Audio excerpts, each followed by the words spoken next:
Hello, thanks for joining me for Samuel in Summertime, 2 Samuel in Summertime.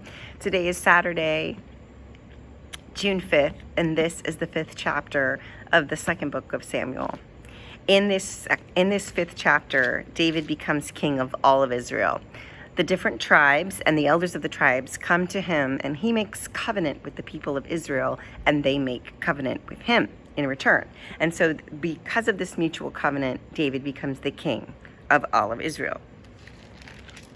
It says that he reigned, he was 30 years old when he began his reign over Israel, and he reigned for 40 years. And so that is why we retire at age 70.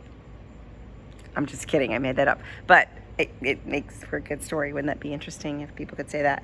But he did. He retired at 70, I suppose.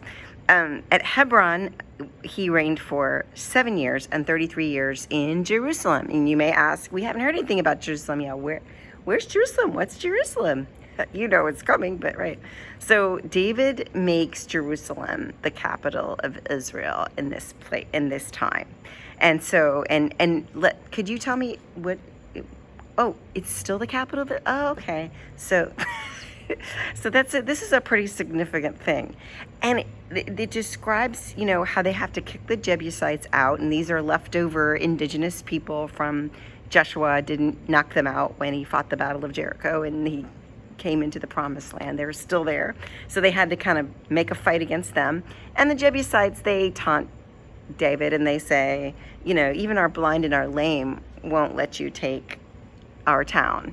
But David takes the stronghold of the Jebusites and says, knock them all down, even the blind and the lame, all the blind and lame, though they're all blind and lame or whatever. They're teasing each other back and forth at the expense of people who are actually blind and lame. But there was no political correctness back then or sensitivity to that kind of thing, obviously. So they build David a house out of the most exquisite timbers of the land in Jerusalem. And it isn't until he has that house and he's in Jerusalem that he gets the perception, or he perceives that he is been established as king, exalted as king over Israel by God. And so he gets that, how your heart and your head meld together. He gets that feeling of head-heart connection in that moment. And so when he sits in his house, I think, and imagines himself on the throne, he really feels like he's established. So in Jerusalem, it says that he has more concubines and wives and more children. And so they list the names of the children.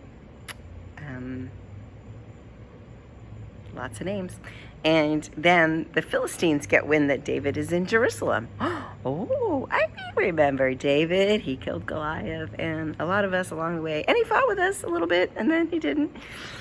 So the Philistines went up in search of David. But David, he went back into the stronghold that he had to kick the Jebusites out of. And they do the same thing twice. So they come into this valley, and David asks God, should I go against the Philistines? And God says initially, yes, take them out. I will deliver them into your hands. So David went out and defeated them there at a place called Balbarism. And then, once again, the Philistines came up and were spread out in the same valley. And then David inquired of the Lord, and the Lord said, you shall not go, but go around to their rear and get up in the trees. And when you hear the sound of marching in the tops of the balsam trees, then be on alert.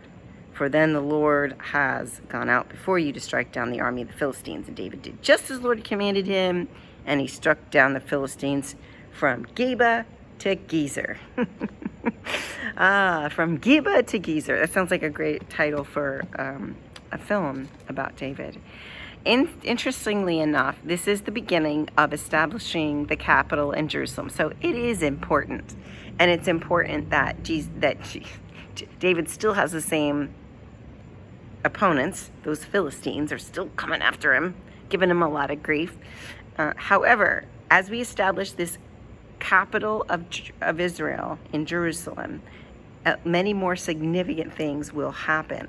And I think that we need to point out that David, as he becomes more perceptive of his kingship, and that's just interesting, that's here in verse 13, and in Jerusalem, after he came from Hebron, David took more, it's maybe 12. David then perceived that the Lord had established him king over Israel. He just kind of understood that it was real. And I think as we follow David's career as king, we've only just begun. So we should be proud of him, and we'll have more about that tomorrow in the next chapter. So have a wonderful day. Thank you for joining me. God bless you.